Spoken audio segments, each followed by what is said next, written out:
Hello mga kaibigan, mga ka-FB, friends.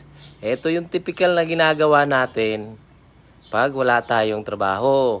Naghahanap tayo, ang importante, nag-i-enjoy ka. Tapos may pakinabang sa kalikasan at sa sarili mong buhay.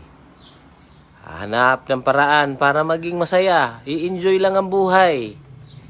Marami tayong pwedeng gawin. Ang importante, masaya ka. Kagaya nito, nasa palibot lang, nakakapag-ehersisyo ka pa. Tapos sa kabuhayan, gawing simple. Nasa kapaligiran lang, masaya ka na. Libre na, panggatong. Tapos ito yung araw-araw na pwede mong gawin. Maging masaya, gawing makulay ang buhay.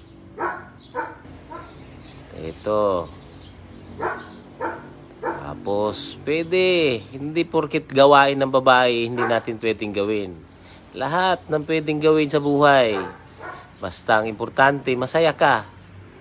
Ganun lang. At ganito rin, pampahaba ng buhay ito. Papawis-pawisan ka. Saka hindi ka mabuburyong sa buhay. Gawin lang ang karapat-dapat.